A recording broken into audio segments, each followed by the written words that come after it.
tumultuoso, ¿no? Ahí, este, me apareció un cartel. Que Sí, capaz que en sí, los momentos... para grabar, pero está. ¿Eh? Ah, está. Autorización para grabar a todos, Y, seguramente, o te avisa. A vos te pide ah, autorización o te avisa. y la di, no sé qué apreté. La di, está. Está Si grabando. la di, si la di, alcanza. No, más que nada, como pensé cuando Fernanda me consultó hace ya como 2 meses atrás, ¿no? Estaba como con muchas actividades y dije, bueno, ¿desde qué lugar uno no puede dar como un espacio capaz para reflexión entre todos, ¿no? De todos los movimientos más que nada a nivel emocional y actitudes y conductuales que hemos vivido durante casi este año y medio, un año y medio que vamos de pandemia, ¿no? Marianela, qué gusto verte. Hola, ¿cómo andan para todos? ¿Cómo andas, Pía? Qué gusto que Bien, puedas estar bien. acá con nosotros y conversar de todo esto. Perdón que me voy a detener capaz a veces, pero esto de pasar tantos años trabajando con todos ustedes y volver a reencontrarse, ¿no? Da ganas de saludar. Y que nos podemos seguir saludando, no es cosa menor, ¿no? Después de todo Obviamente. lo que vivimos. Entonces, más que nada, está pensado en esto desde un lugar de, bueno, compartir ideas, compartir algunos datos y como que ir reflexionando entre todos y aprovechar este espacio como para detener y pensar cosas, ¿no? Que las resolveremos, no las resolveremos, nos generarán nuevas dudas, espero que la cosa vaya más que nada por ahí. Bueno, les voy a compartir.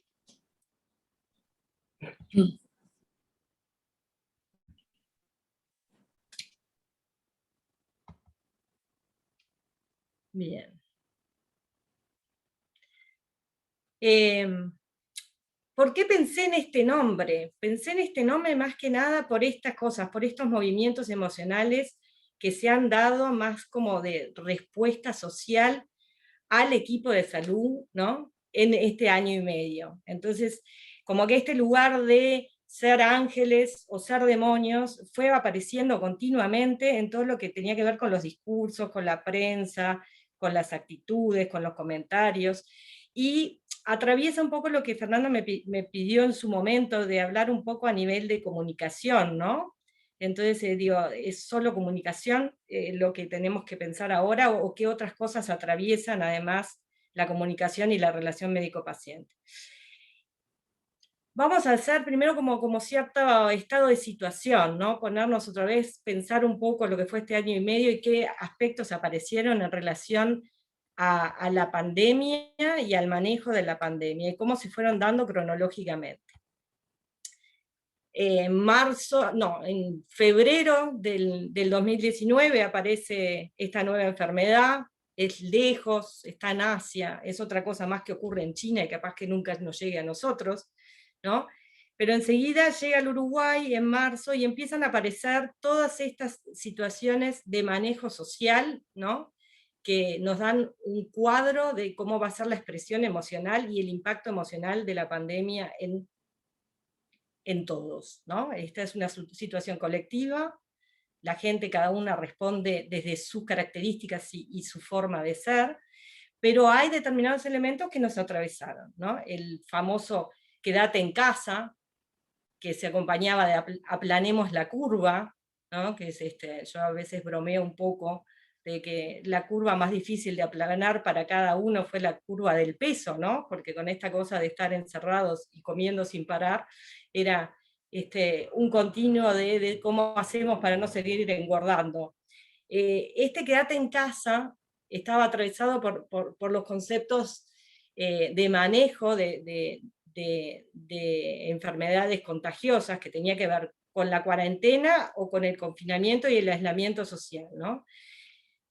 Dos términos que, bueno, para el equipo de salud saben que son distintos y que implican distintas cosas, pero en el manejo social se confunden, se utiliza uno u otro, ¿no? Y no tienen, se convirtieron como en términos coloquiales, ¿no? No son términos de acción terapéutica, ¿no?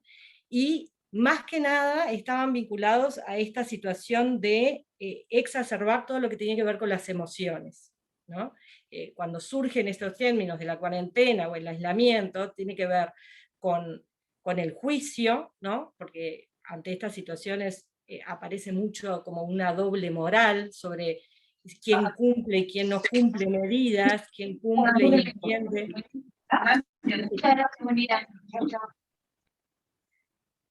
Quién cumple y entiende qué es lo que se debe hacer, y pensando en una doble moral, porque cuando el que no cumple con las indicaciones sociales de control de la pandemia, se lo castiga duramente desde lo social, pero si es alguien cercano, si es un amigo, si es un familiar, enseguida se minimiza y en cierta manera se considera que está no del todo mal, ¿no? Entonces hay ciertas situaciones en relación al manejo del aislamiento social, del distanciamiento, de las famosas burbujas, ¿no? Que cuántas veces tuvieron que explicar qué era una burbuja, y en realidad yo sinceramente hasta ahora no la termino de entender, porque las burbujas siempre se achican, se expanden, ¿no? Estaba también esa broma como son tantas burbujas que ya es espuma, ¿no? Fueron conceptos que estuvieron continuamente en el manejo como de la información, ¿no? Y como que liderando las conductas sociales en relación a la pandemia. Por supuesto que dentro de eso estaba incluido el equipo de salud, ¿no? El equipo de salud no estaba por afuera de todas estas situaciones. Otra característica de esta pandemia es la hiperconectividad, o sea, este mundo globalizado, ¿no? Donde antes capaz que la información de lo que estaba ocurriendo en otros lugares del planeta demoraba o tenía un plazo de tiempo en llegar, y ahora el plazo de tiempo de llegar es un clic en cualquier aparatos, más que nada los teléfonos, ¿no? Donde uno puede acceder enseguida a qué está ocurriendo y qué gráficas hay de cantidad de enfermos a nivel mundial en cada país, de cantidad de muertos. Hay una cantidad de situaciones que uno las está viviendo día a día y segundo a segundo, si quisiera, ¿no? Que atraviesa esta pandemia. Esta hiperconectividad a veces lleva a una yo le puse hiperdesinformación, ¿no? Más que nada todo lo que tiene que ver con la cantidad de webinars, podcasts, papers, investigaciones que surgieron en forma inmediata y continua, con publicaciones rapidísimas, donde se intentaba aprender o conocer o tentar de tener alguna idea de cómo funcionara este virus, ¿no? Y qué protocolos o qué conductas se tenían que llevar a cabo para mejor campear la pandemia, ¿no? Entonces, ¿por qué desinformación? Porque las informaciones eran contradictorias y continuas, y muy atravesadas a su vez nuevamente por elementos emocionales, ¿no? El miedo, la angustia, actitudes más paranoides, persecutorias, ¿no? Lo que llevaba a que la situación de incertidumbre, que es típica de cualquier, la incertidumbre dentro de la medicina como ciencia humana y social, forma parte de su identidad, ¿no? La medicina no es una ciencia exacta, siempre se mueve dentro de probabilidades. Entonces, si nos movemos dentro de probabilidades, la incertidumbre es un concepto que forma parte del manejo de la semiología y del manejo de la patología, su definición y la terapéutica que se va a aplicar. Pero en esta situación de pandemia, donde había tanta información contradictoria, donde se aplicaban distintos protocolos o distintas terapéuticas para ver cuál daba mejor resultado, la incertidumbre es muchísimo mayor. Entonces, ante el miedo, ¿no? El miedo que genera una enfermedad que no sabemos cómo va a desarrollar, qué impacto va a tener, a quiénes va a impactar más, lleva a que se le exija más al equipo de salud respuestas, ¿no? Lo que va en contra del reconocimiento de la incertidumbre. Y otro elemento que que es característico de esta pandemia es lo del estrés vicario. El estrés vicario es cuando es definido aquel estrés y estrés postraumático que surge en el testigo, ¿no? No la víctima directa, sino aquel que es testigo de la situación traumática. Por vicario implica que esa persona en su propia respuesta emocional y fisiológica a nivel de estrés responde al trauma del otro, pero vive en su propio psiquismo y en su propio cuerpo toda la sintomatología y toda la potencial patología psiquiátrica, si es que la que hay, por ser testigo de. Entonces, ante la hiperinformación y la cantidad de imágenes y situaciones muy dramáticas que vivimos durante este año y medio, el estrés vicario lo podemos tener todos. Aquellos que están más cerca de las víctimas de esta situación traumática, que por supuesto el equipo de salud está más cerca, está más expuesto a este tipo de estrés. Otro de los aspectos que apareció y que es bien común como una de las maneras de afrontamiento de las enfermedades tiene que ver con lo belicista, ¿no? Estas metáforas belicistas, quienes están en la primera línea, es la primera línea de fuego, el dar la batalla, esto es una guerra que le tenemos que ganar al virus, a lo cual aparece la contracara o lo que es consecuencia de esta pone en ese lugar de que si triunfan son las muertes como bajas o daños colaterales, ¿no? ¿Cuánto es el porcentaje de personas que se enferman? ¿Cuánto es el porcentaje de que las enfermedades sean graves? ¿Cuánto es el porcentaje que esa enfermedad grave termina en internación? A su vez en una internación de cuidados intensivos, y los que entran a cuidados intensivos, ¿cuál es el porcentaje de muerte esperable? Esto como que deshumaniza, ¿no?, a la persona que está pasando por esa situación. Por un lado, son mecanismos de racionalización que nos ayudan a la ruptura de la invulnerabilidad que implica una pandemia de este tipo, ¿no? Todos nosotros, para circular por la vida, para levantarnos cada mañana y decir, bueno, me levanto y salgo a trabajar o voy a hacer lo que vaya a hacer, necesita como ese mecanismo de defensa de que no nos va a pasar nada, no nos vamos a morir, no nos va a ocurrir nada grave, ¿no? No somos seres finitos, ¿no? Si estamos continuamente pensando que la probabilidad de morir está al lado nuestro, un montón de cosas que tienen que ver con nuestra vida libre y cotidiana se verían atravesados por eso y generaría una cosa de inmovilidad y paralización y terror, ¿no? Entonces, este tipo de pandemias rompe con esa sensación de invulnerabilidad, y de alguna manera nos tenemos que rearmar para seguir adelante. Y una de las maneras de rearmarse es esto, bueno, es una batalla que van a dar otros por nosotros, ¿no? Y esos otros es el equipo de salud. Las probabilidades y los porcentajes racionalizan y ayudan a hacer el checklist de decir, bueno, entonces yo estoy fuera del área de peligro, ¿sí?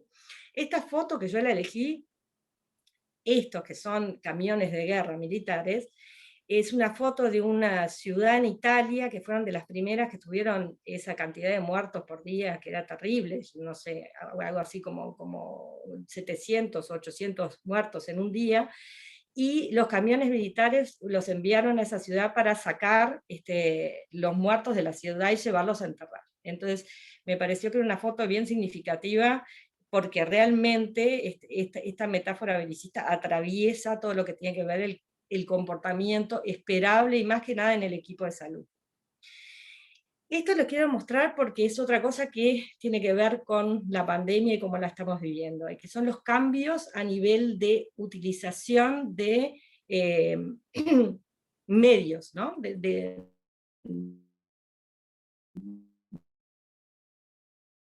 Fíjense, que en abril del 2020, esto fue tomado en una muestra de países seleccionados, que ahora lo vamos a ver en el siguiente, porque acá no me quedaron cuáles son ellos, en un rango de 16 a 64 años, y se les pedía que plantearan cuáles si habían tenido un aumento significativo de tiempo en el uso de las distintas en los hábitos de utilización de herramientas de medios. ¿tá? Entonces, en el abril de 2020 hubo un 35% de aumento de ver las noticias, ¿no? Las coberturas de noticias, un 29% de aumento de ver películas o series, ¿no? Que ese es otro de los temas de los WhatsApps, ¿no? Un 24% de aumento de la utilización de servicios de mensaje, o sea, utilizar textos. En las redes sociales un 23% de aumento, y en la televisión abierta un 19% de aumento. ¿En qué países hizo esto? Acá lo tengo. Australia, Bélgica, Brasil, China, Francia, Alemania, India, Italia, Japón, Nueva Zelanda, Filipinas, Polonia, Rumanía, Singapur, Sudáfrica, España, el Reino Unido y los Estados Unidos. ¿Ah? Y fue, esta información se recolectó entre el 29 de junio y el 2 de julio del 2020. ¿Ah? Para julio, se aumentó aún más. Miren que todo lo que tiene que ver con ver películas y seriales es un 54% de aumento, el uso de las redes sociales 43%, 42% el envío de mensajes, aparece la música 37%, utilizando más aplicaciones, estos son jueguitos y juegos, a su vez específicamente online, un 36 y 35%, creando videos y subiéndolos un 16%, y escuchando podcasts un 15%. Yo no sé qué experiencia tienen ustedes, pero yo la gente que en general comenta de podcasts, son todos muchos en relación a autoayuda y cosas así, ¿no? O autoayuda, no sé si autoayuda es la palabra correcta, son en relación a mesas o debates de cómo hacer para transitar situaciones conflictivas que se están ocurriendo. Si alguno quiere preguntar algo, ¿cómo hacemos, Fernanda? Y bueno, que escriba por el chat o levanta la mano y yo los veo y les doy la palabra, te aviso. Dale, perfecto, porque yo el chat medio difícil para que lo vea al mismo tiempo, ¿viste? No, vos no te preocupes que estamos acá con Vale mirando el chat. Perfecto, buenazo, sigo entonces. ¿Qué otra cosa atraviesa esta pandemia? Y bueno, la muerte atraviesa esta pandemia, ¿no? Una muerte que en un momento en este país estuvimos muy contentos porque éramos como que la joyita del mundo, ¿no? Pero al mismo tiempo recibíamos todas estas imágenes, ¿no? Y yo agarré algunas poquitas, estos entierros colectivos, la necesidad de utilizar todo equipo de cuidado específico, la ausencia de velorio, ¿no? Las limitaciones totales en relaciones a los entierros.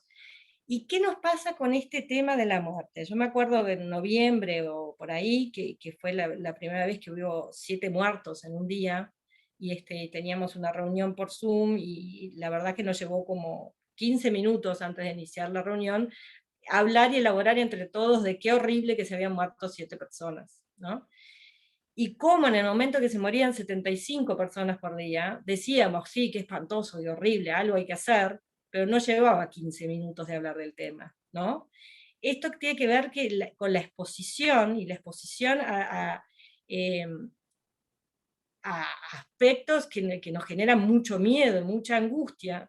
Esa exposición continua lleva a un acostumbramiento, y ese acostumbramiento lleva a una desafectivación, ¿no? Y realmente se da este mecanismo de renegación operativa, le puse yo, ¿no? Porque ustedes conocen y conocen porque durante muchos años les hemos hablado de la negación, ¿no? Y cómo los pacientes utilizan la negación en relación a su propio diagnóstico y el desarrollo de la enfermedad, y cómo eso puede llegar a intervenir en forma negativa en la adhesión al tratamiento. Entonces es un concepto que ustedes manejan. La renegación es otro concepto, que tiene que ver con la existencia de dos realidades en paralelo, ¿no? En una realidad, uno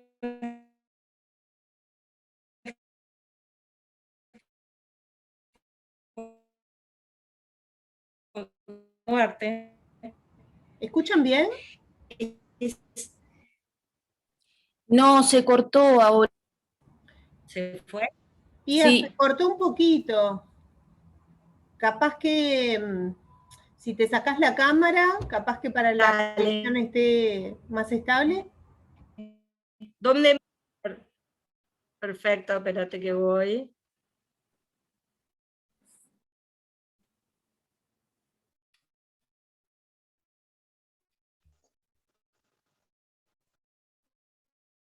A ver. ¿Ahí quedó mejor? A ver, habla, ¿Me fui Pía. del todo? No, te ¿Me escuchamos. fui del todo? No, Está. estás ahí. ¿Dónde quedé? Ahí me hizo acordar el meme ese de las reuniones por Zoom como si fueran una sesión de espiritismo. ¿Lo vieron ese? Y bueno, no me acuerdo exacto qué estabas diciendo. No, quedaste acá en el inicio cuando empezaste a describir esto de las muertes de esta diapo. O sea, Que nos estábamos acostumbrando, digamos, perfecto. Bien, que esta exposición continua, entonces no sé si escucharon que dije que cuando en noviembre que hubieron las primeras como sí, 7 eso muertes sucedió. en un día, entonces lo de la negación y la renegación. Ahí estabas. Estabas ahí en negación y renegación. Exacto. Que negación es un concepto que ustedes manejan porque nosotros se los hemos como que presentado durante años, ¿no? Que tiene que ver con cómo es un mecanismo de defensa que determinadas personas utilizan en forma no conveniente para la aceptación de la enfermedad y para la adhesión al tratamiento, ¿no? La renegación va más, es un concepto distinto, que tiene que ver con la existencia de dos realidades en paralelo, ¿no? En una realidad uno conoce de la pandemia, de la posibilidad de enfermar, de la posibilidad de morir, de la necesidad de los cuidados, y al mismo tiempo tenemos una realidad donde seguimos con nuestra vida cotidiana como si la pandemia no existiese, ¿no? Entonces, esta renegación es operativa en la medida que nos deja seguir haciendo, y no nos paraliza ni nos inmoviliza, pero puede ser negativa si lleva a conductas de no cuidado, ¿no?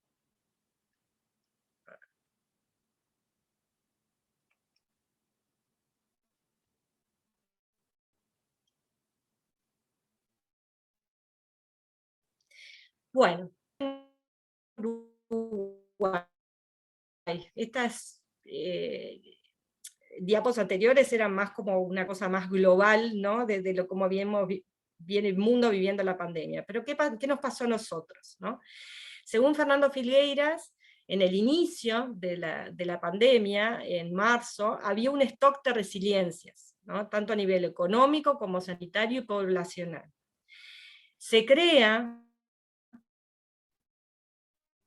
rápidamente el GACH, con 55 expertos en ciencia del té, dando lineamientos o indicaciones sobre las características de la pandemia y cómo seguir tratando de controlarla, ¿no? En noviembre del 2020 se crea el Observatorio Socioeconómico y Comportamental, el OSEC. Este observatorio está en la parte de la coordinación del Observatorio de los Aspectos Económicos y Sociales, está Fernando Figueiras, y en la parte del Observatorio de Salud Mental está la magíster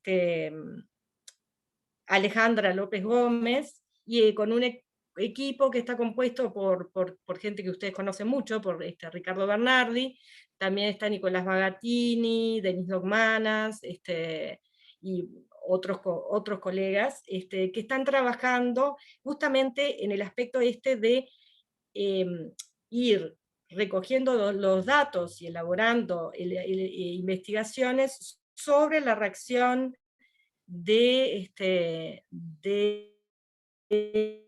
la comunidad en relación a las consecuencias que está teniendo la pandemia en los distintos ámbitos, tanto sea económicos como de salud mental, y la respuesta a las medidas que se van planteando para poder paliar la pandemia.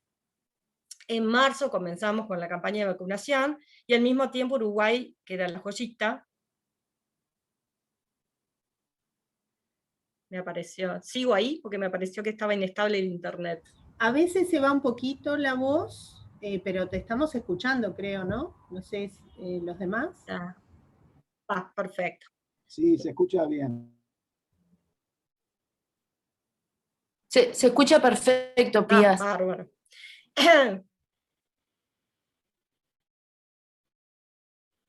Buenísimo. Sí, entonces, ¿no? Y que tanto estábamos diciendo, y al mismo momento Uruguay ingresa a la zona roja del índice de Harvard, alcanzando las tasas más altas a nivel mundial de los muertos por millón de personas, ¿no? Y se empiezan a plantear y surgir los estudios, general como el de personal de salud. ¿Qué estamos viviendo ahora en el 2021? ¿No? Y acá vienen, porque no hay cosa que le guste más a los uruguayos que es debatir y discutir los temas, ¿no?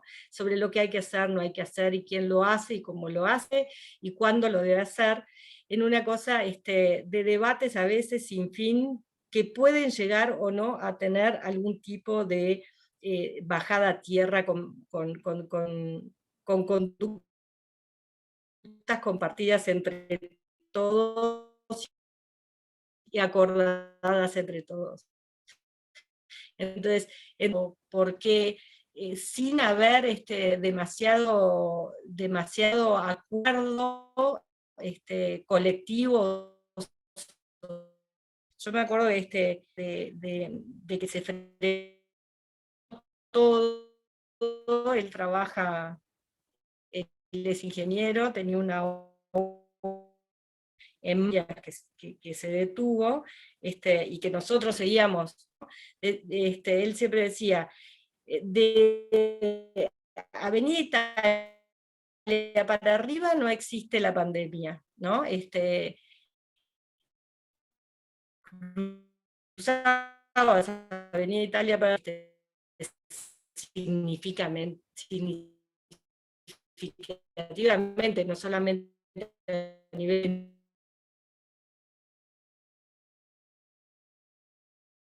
números cuando surgía, circulando por la calle,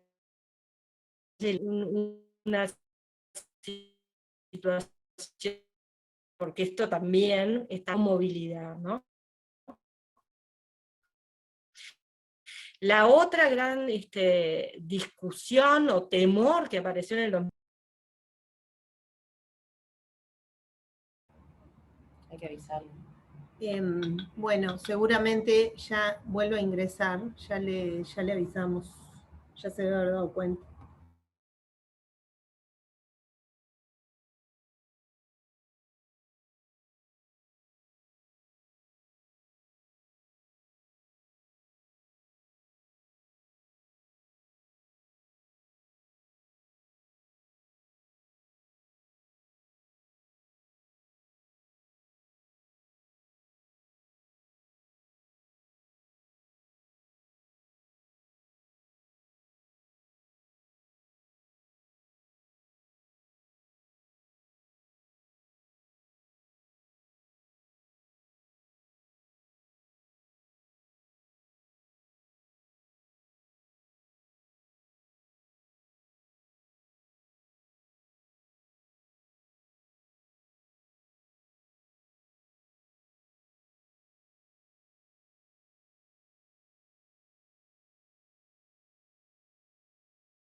estaba pensando cuando lo armé, cuando armé la presentación, continue, ahora sí.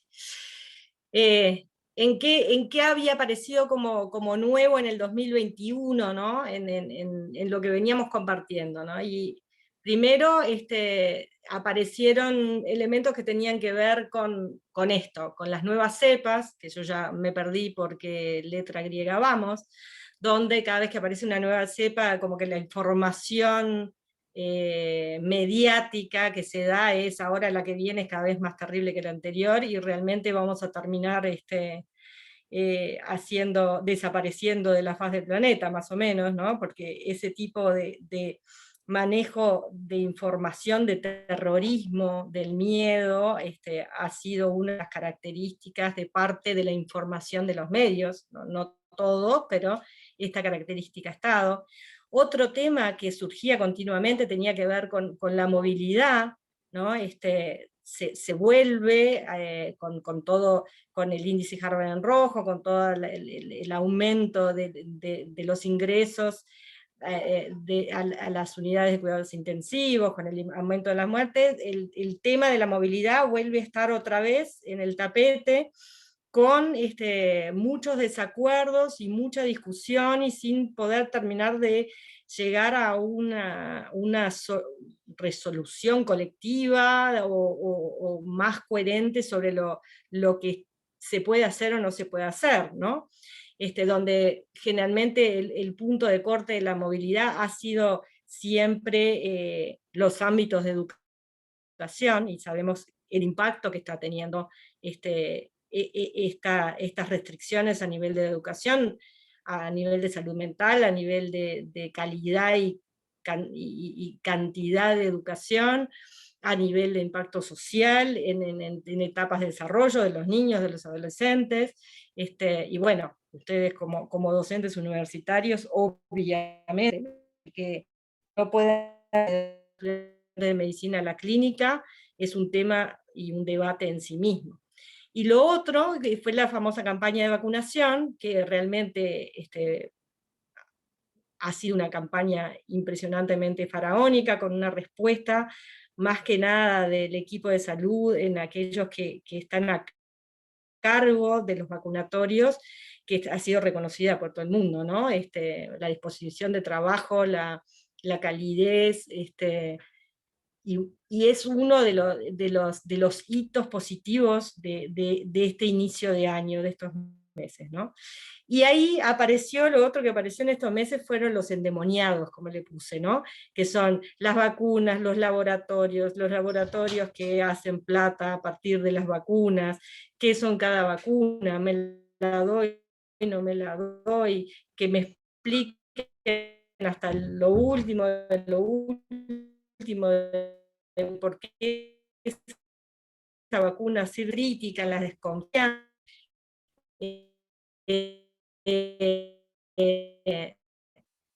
Entre los memes esos, porque una de las cosas que con la pandemia tiene que ver mucho, ¿no?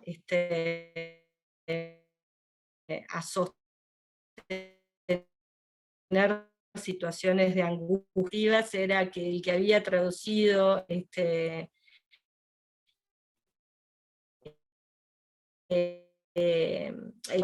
era en el 2002, era disléxico, y en realidad el fin del mundo era en el 2020, ¿no?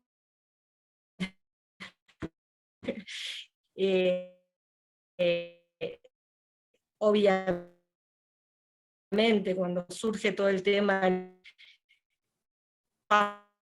Tía, se están cortando un poquito ahora, ¿sabes? Por las dudas. No, no. No,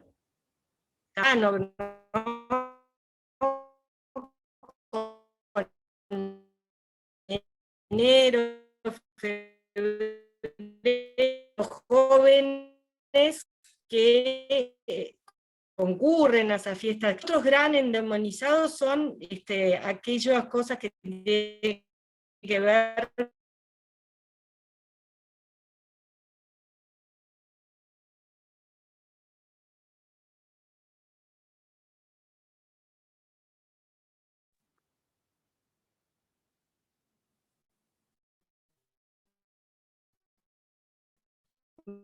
Me fui de nuevo. ¿Por qué el fútbol Después la amateur? pantalla, Pía. Los deportes amateur, ¿no? Pero más que nada. Pía, ¿Se fue la dejate de pantalla? compartir pantalla. Sí. Voy.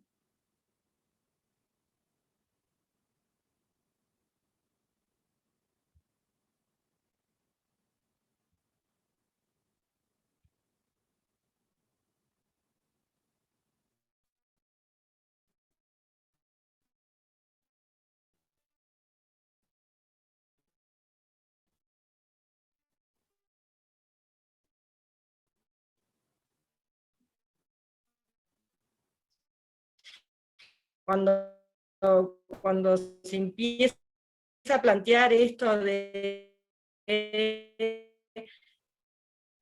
de Bueno, volvió la pantalla, ahora, Pía. ¿No se escucha? Sí, yo te Sabes que tendrías que poner en formato presentación, viste, que quedó como el PowerPoint puesto con las diapos ahí que se ven de costadito. Apretar en formato presentación.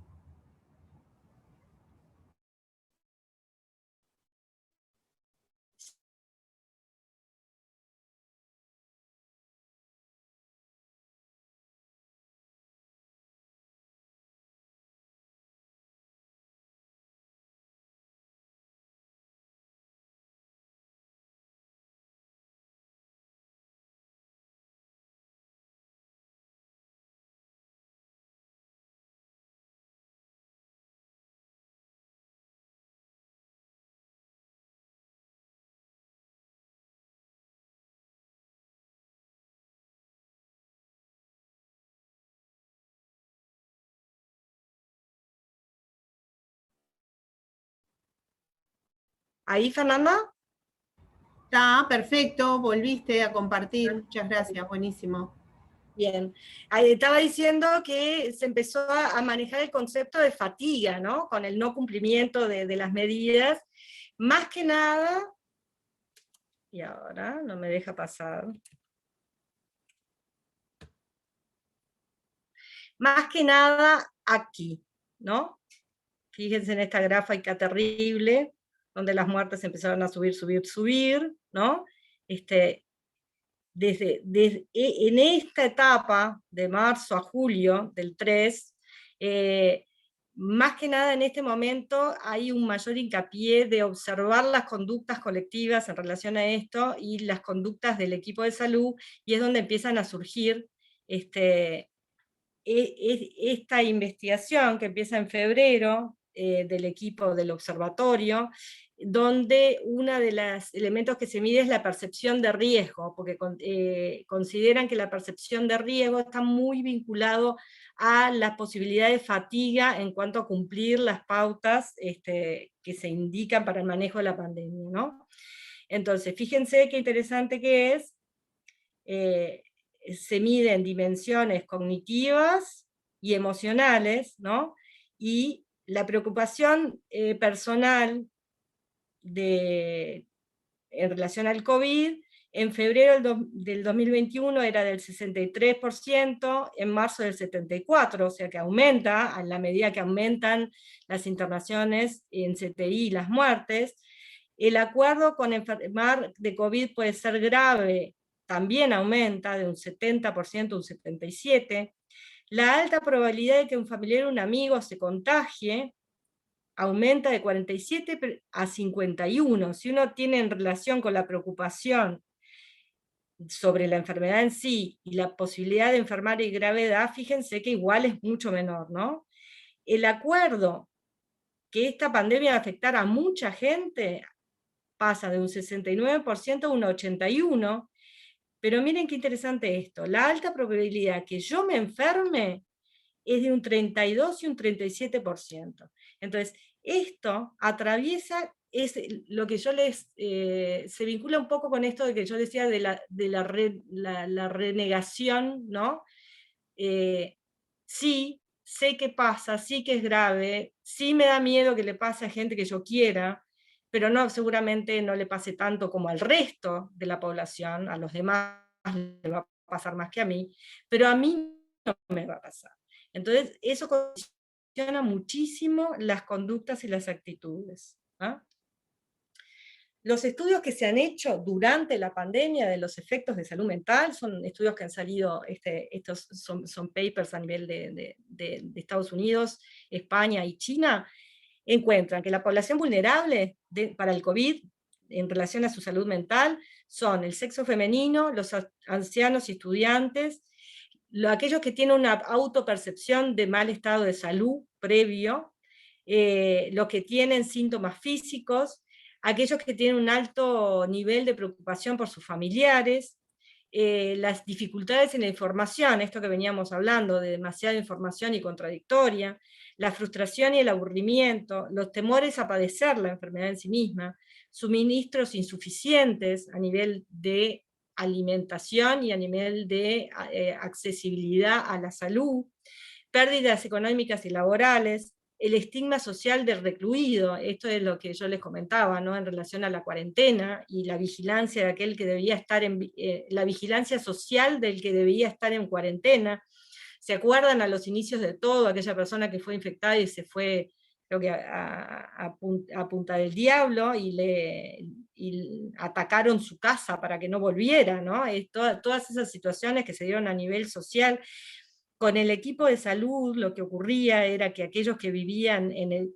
de repente no es un conocimiento que se haya publicado, pero a nivel de conocimiento social, eso es la ventaja de ser pocos, uno se entera rápidamente cosas que están pasándole a la gente, ¿no? Gente del equipo de salud que si podía alquilaba un apartamentito para no volver a su casa por el temor de contagiar a sus familiares, o que en los edificios empezaban a haber conductas muy claras de los vecinos, bastante restrictivas con la movilidad de gente que trabajaba a nivel de equipo de salud.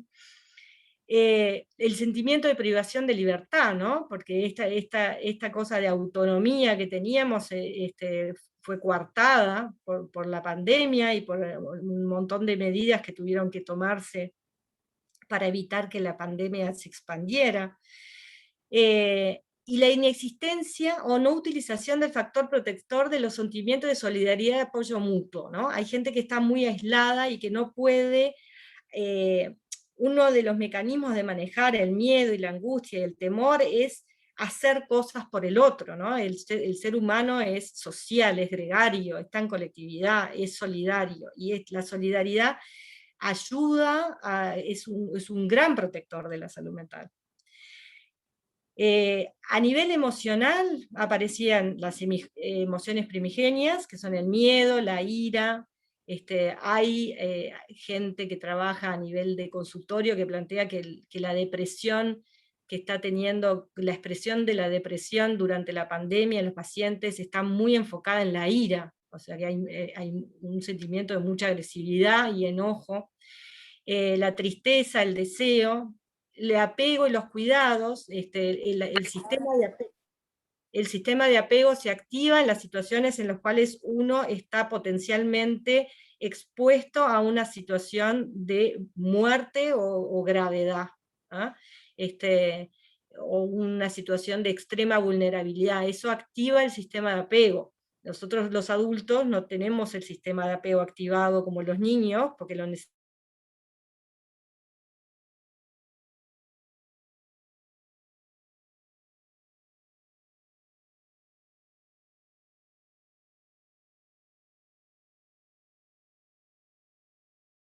De repente esa explosión de comunicaciones por WhatsApp, ¿no? Continuas, de cómo está el otro, de cómo estás, compartiendo cosas, compartiendo recetas, compartiendo lugares donde había obras de teatro abiertas, online, ¿no? Compartiendo arte. La necesidad de estar comunicado con el otro es muy importante, ¿no? Más cuando la medida primaria es no estar en contacto directo, Entonces, esta vía de contacto a través de las redes y las aplicaciones estas que se puede hacer reuniones a distancia, explotaron por eso, ¿no? Y se vincula con la ansiedad de separación a su vez, que también todos lo tenemos, ¿no? Otros sentimientos que aparecían en la impotencia, la frustración, la culpa, ¿no? Eso de la culpa y buscar el culpable. Si alguien aparecía dando positivo, era quién lo contagió, ¿no? Hasta que ya no hubo más posibilidad de eso, pero mientras que lo hubo, siempre se buscaba quién era el culpable de haber traído el virus a lo interno de los vínculos personales. La irritabilidad y lo que ya habíamos hablado antes de la anestesia o la hipoestesia emocional, ¿no? A nivel cognitivo aparecen elementos de confusión y pensamientos contradictorios, dificultades en la concentración, eso es clarísimo y lo plantea todo el mundo. Esto a nivel de equipo de salud es muy importante, porque es muy importante ser capaz de poder pensar y tomar decisiones en forma, ¿no?, clara, y poderlo comunicar al otro. Dificultades en la memoria, pensamientos obsesivos y dudas, empezar a tener dificultades en decidir cuál es el camino. Eso especialmente era muy notorio en aquellas personas que son como más estructuradas, y el cambio continuo de los protocolos de qué hacer con los pacientes COVID positivos los descompensaba muchísimo. Pesadillas, imágenes intrusivas, confundir lo posible con lo probable. Esto es a nivel cognitivo aparece muy claramente situaciones de alto estrés, ¿no? Lo posible es algo que puede llegar a darse, y lo probable es algo que seguramente se va a dar, ¿no? Entonces, hay un matiz de graduación entre lo posible y lo probable, y cuando estamos en una situación de alto estrés emocional, todo es probable, y eso no nos ayuda a discernir bien. La negación y la sensación de irrealidad, ¿no? Esa es bien clara. Muchas veces decimos, esto no puede estar pasando, ¿no? ¿Cuándo va a terminar? Es increíble. Con respecto a conductas, la hiperactividad, el aislamiento, la evitación de situaciones de personas o de conflictos, la verborrea, el llanto incontrolable, la dificultad para el autocuidado y el descanso, y la dificultad para desconectar del trabajo. A nivel psiquiátrico, digo, todos estos son elementos de impacto a nivel salud de salud mental, que no implican de repente patología, ¿no? Pero también aparecen a nivel psiquiátrico trastornos de ansiedad excesiva, depresión, duelos patológicos, trastornos por estrés postraumático, abuso de sustancias y adicciones, y trastornos psicosomáticos somatomorfos o hipocondríacos. ¿Y qué pasó con el equipo de salud? ¿Cómo venimos de tiempo? Porque cantan tanto ida y venida y corte. Fernanda, ¿cómo estamos? No, Pía, estamos bien. Son Bárbaro. 26, pero hay que restarle el tiempo de las idas y vueltas, así que Por eso. vamos arriba. Esto me parece bien importante, porque tiene que ver con lo que aparece en los medios de comunicación, que generalmente son un buen emergente de lo que está ocurriendo, del vínculo de la sociedad con el equipo de salud, ¿no? Entonces tiene que ver con, fíjense que aparecía, la mitad de los médicos afiliados tiene una sobrecarga laboral, y el del 70% sufrió el 3%, ¿no? Los recursos humanos son insuficientes para atender la pandemia, o sea que hay una visión positiva en relación a tener en cuenta al equipo de salud y sus necesidades para que puedan trabajar de la mejor manera y ayudar, ¿no?, a atravesar la situación de pandemia. Pero por el otro lado hay más de 60 aislados en Riberas por foco de COVID vinculado a la salud, ¿no? Confirman 7 casos positivos de COVID en el sanatorio de 8 de octubre de Casmo. El brote de coronavirus en 33, 18 de ellos son positivos y son trabajadores de la salud, ¿no? Entonces, aquellos que están trabajando para cuidar, en realidad son los que enferman, y ahí está el aspecto negativo vinculado a la salud, ¿no? Mónica Lalanda es una médica de emergencia española, que es caricaturista también, y esta caricatura creo que representa bien lo que les venía diciendo, de cómo el equipo de salud en el vínculo con la sociedad y por lo tanto con los pacientes y sus familiares una vez que están internados, pasan por este subir y bajar, ¿no? Por supuesto que esto es una caricatura y es una sátira, o sea que está como exacerbado o exagerado todo lo que tiene que ver con la expresión de la vivencia, pero se basa en algo de la realidad, ¿no? Que tiene que ver con esta cosa de no ser tenidos en cuenta, momentos, estar como dioses, y en realidad en nosotros, muy replicando una conducta imitativa de lo que estaba pasando en los países del norte, ¿no? Porque en realidad, como en España, Italia, Estados Unidos, el Reino Unido, la gente se estaba muriendo de forma impresionante, ¿no? Entre marzo y abril del 2020, entonces salía todo el mundo a aplaudir a las 9 de la noche, les donaban y les llevaban comida a las puertas de emergencia, y eso se hizo acá en ese momento, cuando nosotros no estábamos pasando por eso, ¿no? Y cuando sí pasamos por eso, que fue en marzo de este año, y en los meses marzo, abril, mayo de este año, la respuesta social no fue esa. No fue ni los aplausos, ni llevar comida, ni preocuparse por el equipo de salud y cómo estaban transitando esto, ¿no? Bien en eso de la conducta imitativa del otro cuando lo está haciendo, y si el otro ahora no lo está haciendo, uno acá no lo hizo. Ya lo hizo en aquel momento que de repente capaz que no era muy acorde con la situación que estábamos viviendo. Y entonces empiezan a aparecer este tipo de mensajes, ¿no? Quédate en casa porque nosotros no podemos. Esto quiere decir, nosotros tenemos que trabajar igual, estar en la primera línea, estar en esta guerra, estamos más expuestos al contagio, estamos más expuestos al contagio y por lo tanto llevar la enfermedad a nuestras casas y a nuestros seres queridos. Tenemos que tener conductas heroicas, ¿no? Pero también, digo, yo no sé de semiótica, lo que cualquier ser lego sabe de semiótica. Nosotros no podemos, ¿no? Nosotros no podemos con esto, no somos capaces, no somos hábiles. Empieza todo ir en el autocuidado, más que nada en todo lo que es ponerse el equipo, ¿no? Y sacárselo, y se empieza a trabajar por esto de salud, cumplir con su profesión y con su vocación y de ayuda y cuidado, y dónde es el límite de la exposición ante determinadas cosas. Estos otros mensajes, que parecieran que son mucho más beneficiosos para llevar adelante el trabajo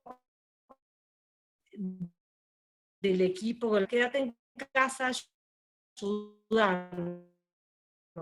Acá empieza a haber algo del cambio de paradigma, ¿no?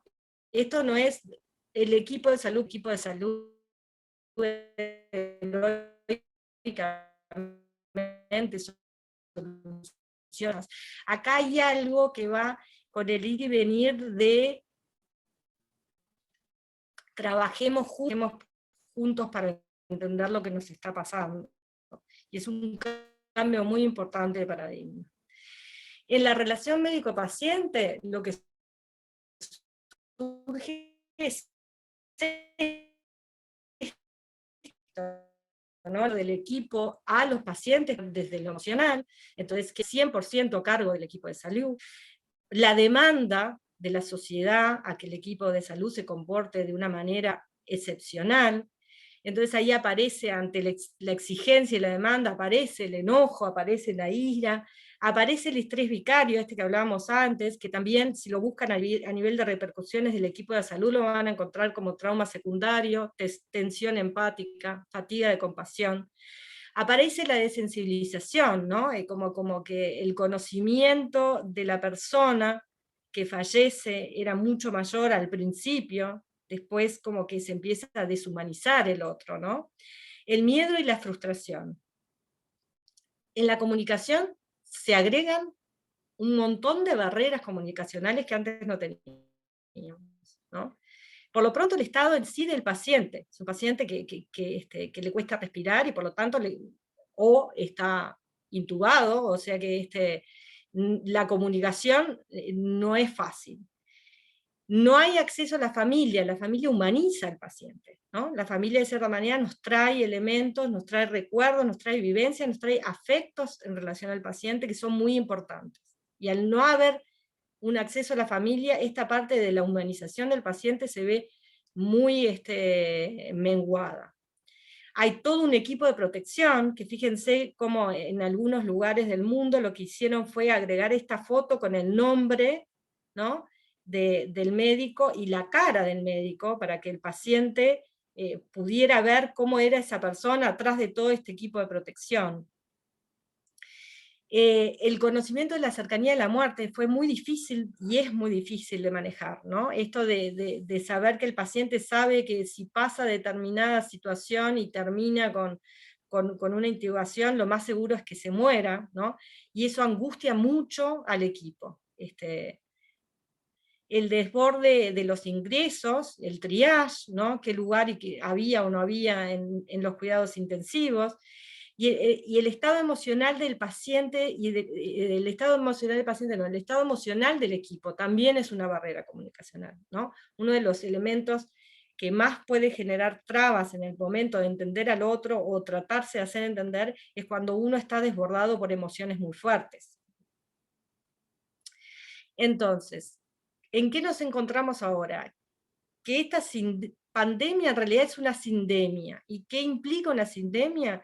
Que hay un montón de situaciones que se están dando al mismo tiempo, que no son solamente el virus en lo orgánico, sino también factores económicos, sociales y ambientales, que requieren coordinar un montón de distintos actores para ir encontrando identificando primero cuáles son las secuelas y las consecuencias, y cuáles son los problemas que se tienen que ir solucionando.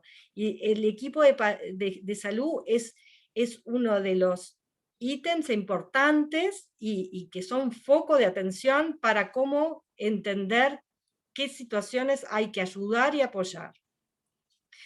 Y otra de las cosas que aparecen también es esto de los pandemials, que si bien no es un concepto científico, porque a nivel sociológico aún no están categorizados como tal, pero sí se está utilizando mucho a nivel de los medios de comunicación, ¿no? Y que de repente uno piensa, bueno, son estos niños que nacieron durante la pandemia, son los niños pequeños de 0 a 5, que tenían que empezar a socializar, que quedaron encerrados en sus casas, que cuando nacieron nadie los pudo ir a conocer, pero en realidad, al parecer, el concepto atravesaría en realidad todas las edades, porque cada una del sector categorial en relación a la edad ha tenido vivencias y situaciones específicas vinculadas a la pandemia que más adelante veremos cómo impacta e interactúa.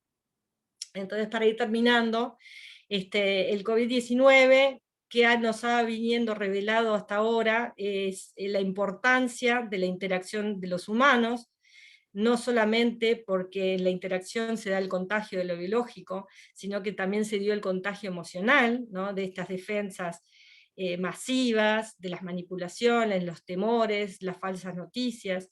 Tiene un impacto de clase, porque los que más sufren son aquellos que tienen menos recursos, tanto económicos como sociales, como emocionales.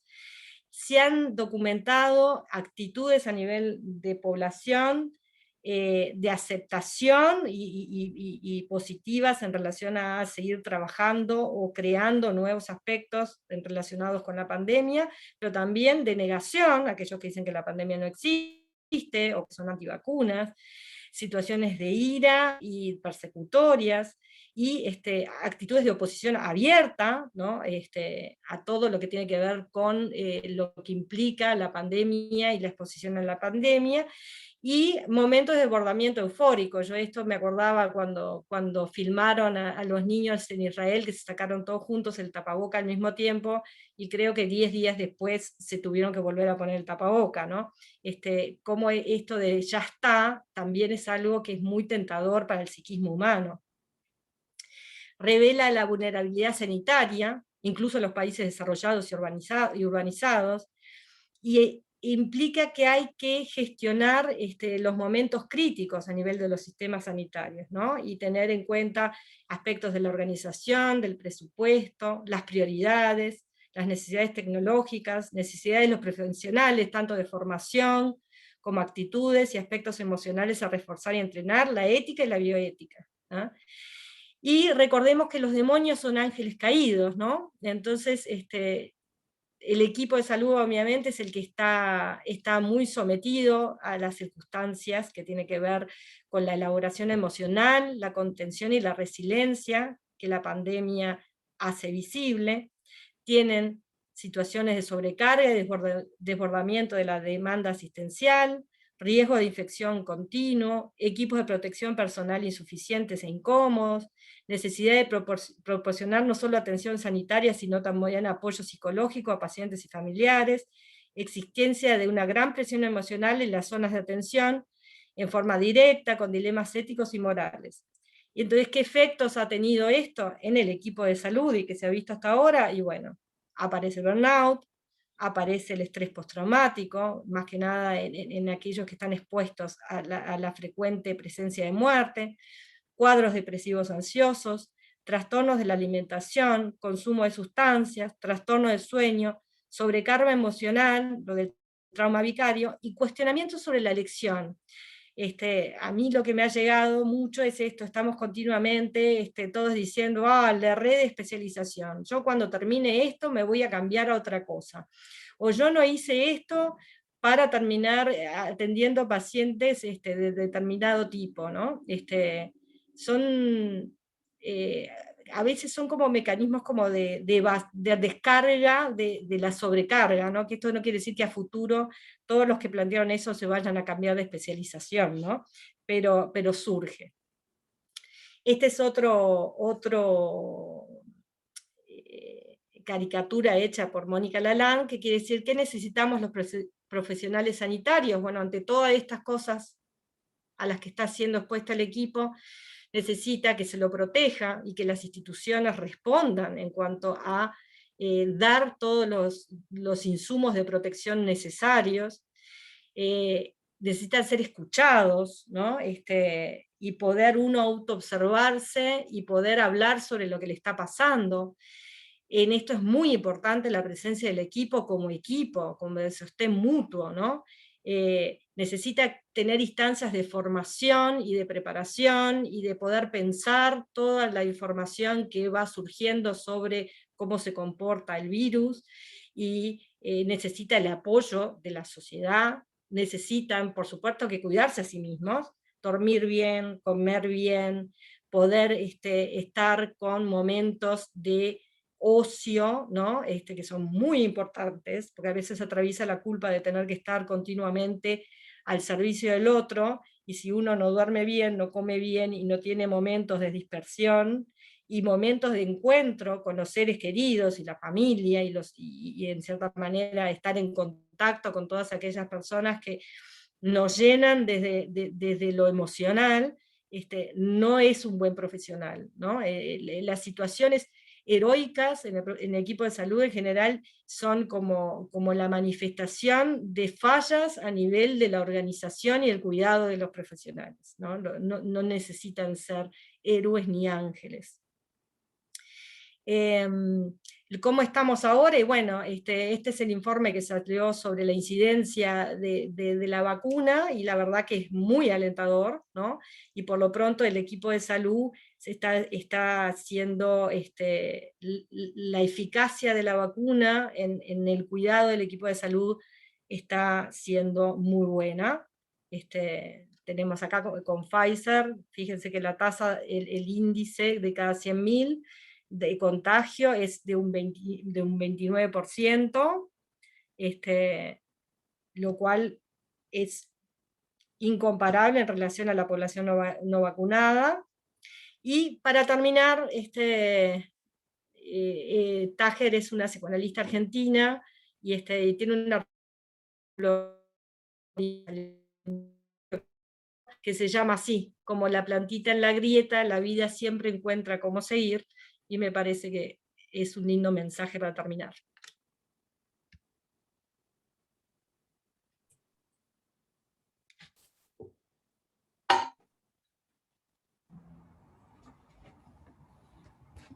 Bueno, Capaz que puedo volver a la cámara.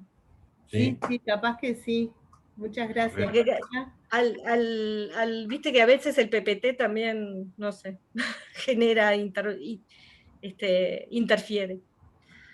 Bueno, muchas gracias, y si les parece abrimos un espacio, unos minutos, como para hacer comentarios, preguntas. Espero que haya quedado con las interferencias que hubieron, que igual la línea se haya podido mantener. Sí, se mantuvo. Quería hacer 3 comentarios. El primero es el nacimiento de la psicología médica en el Uruguay. Tuvo dos importantísimos destinos. Uno es entender en gran parte la comunicación médico-paciente y las consecuencias de la enfermedad en las personas, en los aspectos psíquicos, todo me parece bien, pero otro muy importante que fue el institucional, y es cuando la profesión de la psicología médica planifica en las instituciones estos temas y busca soluciones institucionales. Cuando esto sale a la prensa es porque la institución no tuvo la estructura de psicología médica institucional que mire hacia la institución, que mire hacia los comportamientos, hacia las distopías, hacia aquellas cosas que son solucionables. No es posible que una institución mantenga a un personal en una situación de tensión con las visitas porque no existan los espacios para poder hablar, para poder sentarse, que la cosa no sea... Psicología médica es el instrumento institucional y profesional para resolver la estructura institucional en relación a los temas estos críticos que aparecen. Me parece que esto es muy necesario entenderlo como profesionales, el apoyo que ha tenido psicología médica en estructurar eso dentro de instituciones que estaban vacías de ese componente necesario de entender qué es lo que pasa por estar adentro de la institución en la psique, tanto de los pacientes como de las personas. El segundo punto que quisiera rescatar es que estamos en una situación que no se puede apreciar como todo lo histórico, sino es con una dinámica de estudios de ciclo de vida. Es decir, nosotros necesitamos una cohorte nacional que nos permita mirar las personas, y yo la estoy proponiendo, y estamos haciendo los esfuerzos máximos para que no a propósito de la pandemia, sino por la salud de toda la población, empecemos a ver qué pasa con los niños a lo largo de la vida en las diferentes estructuras de familia, de sociedad, que condicionan la pérdida de potencial de desarrollo. Inglaterra está haciendo un enorme esfuerzo en este momento. Ellos empezaron en el 54 con las primeras cohortes y ahora están haciendo un estudio justamente para poder mirar las consecuencias de la pandemia, para lo cual están haciendo ahora un estudio de factibilidad, pero en una muestra representativa de todo el país. Uruguay tiene esas posibilidades, tiene enormes vínculos interactivos de las bases de datos, es un país que tiene una estructura digital como para poder mirar de ahora en más lo que sería en la construcción de las familias y en el tema del desarrollo infantil, un poco más que solamente con la ENDIS, que se hace como encuesta de desarrollo cada tanto tiempo. O sea que tenemos que avanzar a una estructura académica que nos permita comprender mejor esto en curso de vida. Y finalmente quiero recordar al profesor Mañé. El profesor Mañé decía algo muy importante sobre la profesión médica, y decía, un médico es una persona que en la calle puede encontrarlo un individuo y decirle, usted mató a mi hijo o usted salvó a mi hijo. Los ángeles y los demonios que tú pusiste para esta charla. Es decir, esa doble visión tiene que ver muy bien con cómo ejercemos la profesión. En todos los casos, aun cuando el hijo haya muerto, o aun cuando se haya salvado, el tema de la empatía profesional es transversal a la capacidad que tenemos de sufrir con los pacientes, pero a su vez obtener la recompensa del agradecimiento. Esto no ha sido visto claramente por la sociedad. No hay ningún médico que sufra de su profesión. La mayoría vivimos de la recompensa, del reconocimiento social, que no es por los diarios, no es por la reunión de ayer, dándole a los científicos su reconocimiento.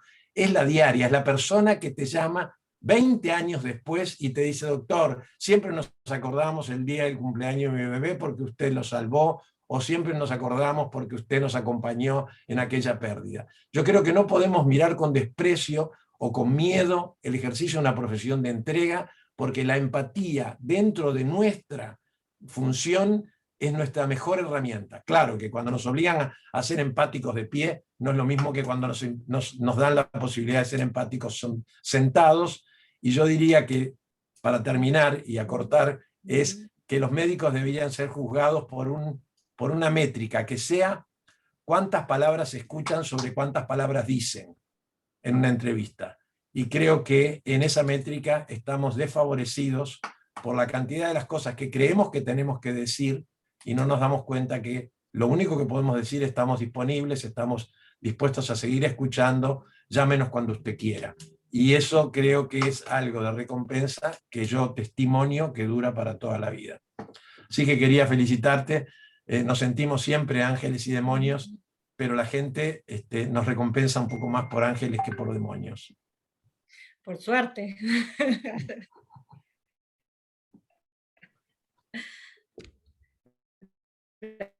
Gracias, Pato.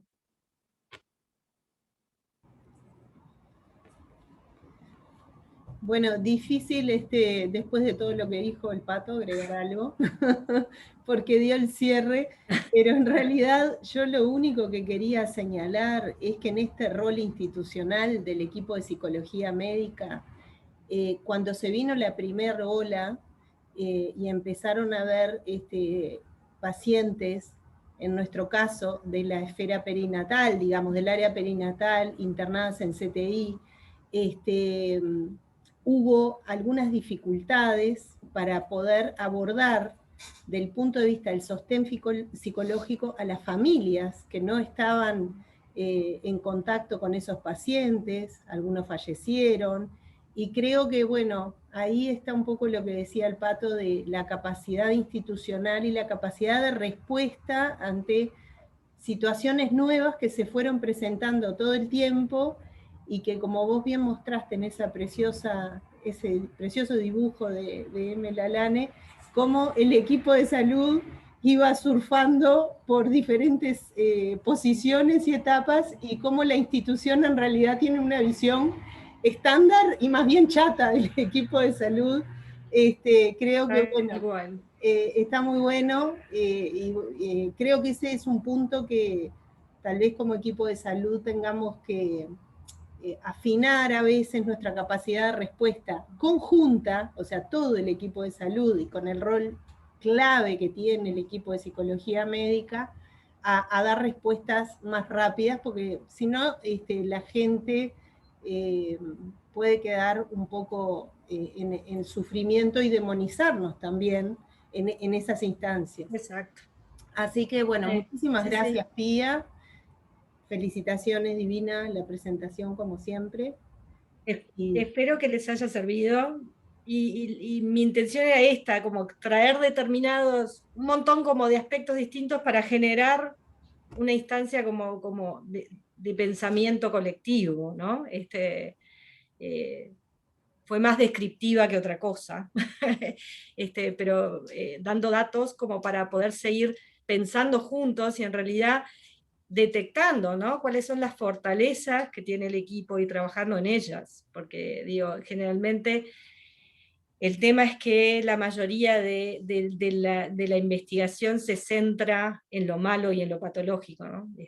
No sé si eso es propio de nosotros los de salud mental, o también se puede ver en otras disciplinas, pero en nosotros es clarísimo, ¿no? Entonces, siempre que vamos a encontrar datos va a ser de las cosas malas que ocurren, y bueno, yo creo que debe haber un buen porcentaje igual de cosas malas que de cosas buenas. Entonces, como que el trabajo de detectar las cosas buenas y crear nuevos lugares de encuentro, de acción del equipo de salud, ¿no? Y más que nada desde el humano, como dice Pato, 100%, es tarea que nos compete a nosotros, ¿no? En el día a día, ¿no? Un gusto estar acá. Importar muchas sillas. Sí, Poner eso más. sin duda. Pero lo que pasa es que cuando pasamos por la etapa de que ni sillas ni con alcohol en gel las sillas, ¿viste? Ese fue, y sigue siendo.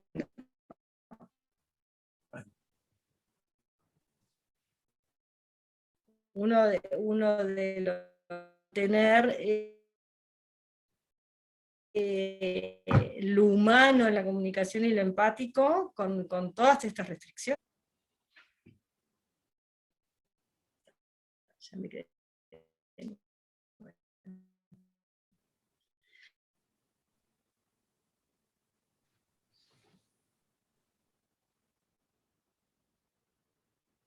Y además internet que tengo acá, porque yo estoy contentísima, no estoy en Montevideo, me vengo para afuera de viernes a lunes, pero el internet de acá no ayuda. Obviamente en Montevideo esto hubiera sido más fácil.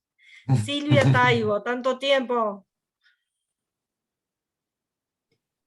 Hola Pía, ¿cómo estás? Un gusto de escucharte. Bien, por suerte.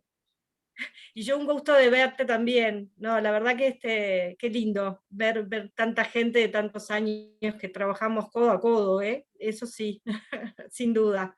Y bueno, y tengan en cuenta que mi pensamiento siempre está con ustedes, ¿eh? El que no esté ahí no quiere decir que no las tenga presentes. Muchas gracias. Bueno, Fernanda, Bueno, creo que estamos no más sé que pasados de si hora, alguien ¿no? quiere decir algo más, sino el agradecimiento que ya te hemos dado. Y bueno, compartimos el link, ni bien lo tengamos, para poder Buenísimo. compartir la grabación. Muchísimas gracias y gracias a todos. Buenísimo, muchísimas gracias. Gracias a ustedes. Realmente un gusto de verlos y espero encontrarnos en vivo y en directo en algún momento. Yo ya no pongo más fechas. Esperemos que sea pronto. ¿Ves? Eso lo aprendí. Bueno, un beso grande. Chao, chao. Chao, Pía. Chao, chao.